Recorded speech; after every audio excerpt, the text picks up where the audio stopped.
Grab your pillow, chill with your boy Brillo. I'm back with another video. You come across it, like and subscribe. Lock into the real. If you subscribed already, we locked in. Thank you. If you a hater, please be quiet. You don't serve a purpose. Just pouring gas on the flame. And I'm that flame. With that being said, you know why we here today. We here to talk about the Silver Spoon Goon.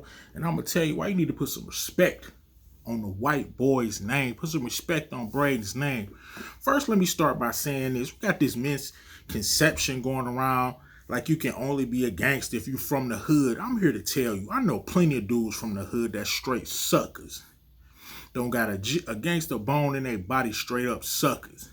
And I know dudes who you will call Silver Spoon that will get down on you. That's straight G's.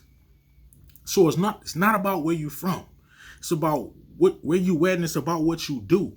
And Brayden is moving like a real G. He haven't done anything ever to snake anybody. He's always been solid. Let me break it down. So in season 1, when Kane kidnapped him and his brother was shaking in his boots, folding like a piece of laundry. Brayden held it down. Kane put him on the block thinking he was about to fall. What Brayden do? Went and had the block pumping. Within 5 minutes had the block pumping. Selling work. Gave all the money to Kane like a real G. Having fun with it. Nobody was expecting that. He coming that boy with the gift of gab. That'll get you anywhere. And Brayden has the gift of gab. And more importantly, he wants the game. Also, Brayden don't mind getting his hands dirty and scrapping. Unlike Tariq, Brayden can scrap. Tariq got in a fight in season 1 and was cowering. Had to get saved by Tubi fighting a dude that was skinnier than him, who only had a knife. Brayden got in 2 fights and won both of them, if you ask me. The first fight in the frat house with the dude that they wanted to stop from selling drugs. When he fought him in the frat house, giving dude that worked him over. Strong-armed and worked him over. Then, when he was fighting with Effie and old girl, when they were fighting, when he met up with Effie, and they got into a little altercation with the other 2 people, yeah, my man was giving it to Brayden, but before that scene cut, what happened? Brayden flipped on him and was giving him a couple licks. Moral of the story is, it don't matter as long as you're willing to throw these boys. So, in that sense, Brayden more gangster than Tariq. Think about it. What is Tariq really doing? Nothing. Brayden is making all the plays.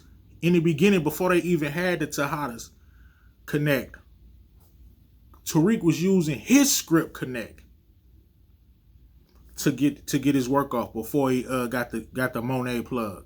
He was using Brayden's connect. Brayden was going busting scripts. Then now Brayden is doing all the leg work, dropping off work to Effie, going back and forth to Yale, dropping off work. That's Brayden. Who came up with the plan to put the stuff on the roof with the little lockers and everything, the Batman stuff? Who came up with that idea? Was it Tariq? No, it was Brayden.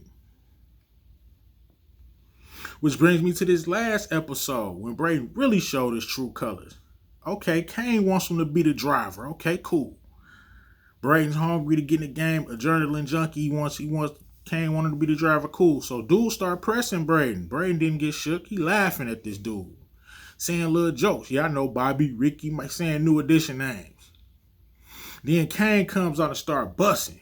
Brayden could have took off. Kane would have been a dead man. Nobody would have knew. If Brayden takes off in that situation, Kane is a dead man.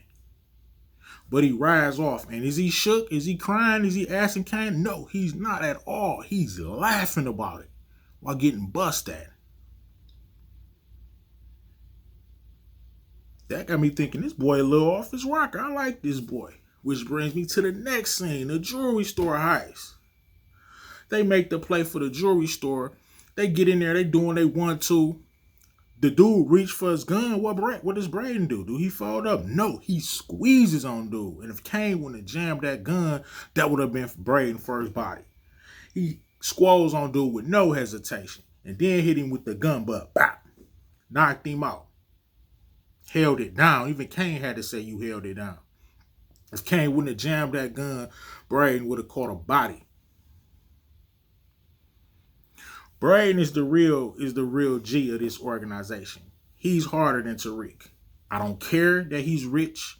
I don't care that he's a Weston. That doesn't matter. It's about what you do and how you move. He hasn't snaked anyone. He's moving like a G. He's moving like a G. He bled the block with the work in season 1. He's willing to scrap. He's willing to hold a pistol.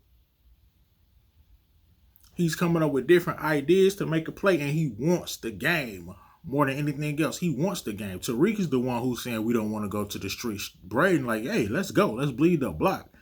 It don't matter to me. So people got to stop thinking that this dude is soft just because he comes from money. Get that out of your head. People make their own decisions. I know plenty of dudes that straight sucker that come from the hood, the worst neighborhoods in Detroit. Straight up suckers. And I know dudes that come from the suburbs who was born with money who will do you something dirty.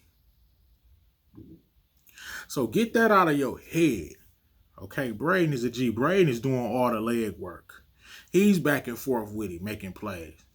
And also he signed for Tariq. So he signed for Course Correct. So if he really wanted to, since Kane has the plug right now, which is Mecca, and he's in good with Kane, if he really wanted to, they could do Tariq something greasy and cut him all the way out. But lucky for Tariq, Brayden is loyal. I know what you're saying. He not telling Tariq about Kane, this and that. No.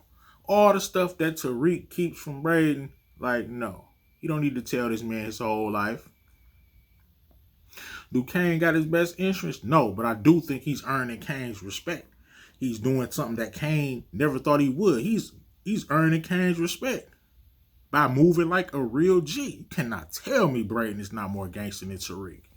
Tariq don't get no points for killing your pop or for killing Jabari. Because I don't know if you was going to kill Jabari at first until Kane came up and popped him. Brayden never snaked anybody, always kept it a buck with everybody on the show. And he's moving like a G. You got to give it up. It don't matter where he came from. He acting like a G. Point blank, period. More gangster than Tariq. And if he really wanted to, he can get Tariq up out the game because Tariq don't serve a purpose. He don't. With that being said, put some respect on the white boy's name, the Silver Spoon Goon. I just had to make this video about my boy at the last episode, man. He started to become my favorite character of book 2, man. I like how he moving. What's going to really tell the tale is when he gets in a little bit of trouble and they start pressing him. If he don't fall, stop playing. And I like how they doing a character because you don't have to be a certain way. Just because you was born with money, that don't mean anything. It's all about how you move and what you do. Learn that. Understand that. I'm about to get up out of here, man. Put some respect on the Silver Spoon Goon's name. Flat out, man. You know what it is. You know the vibe. Like and subscribe. Go ahead and lock into the real. You know the deal. Your boy up out of here, man. I'm going to be back soon. More reviews. More hot takes. The Brillo way. Lock into the real, man. Stop playing with your boy, man.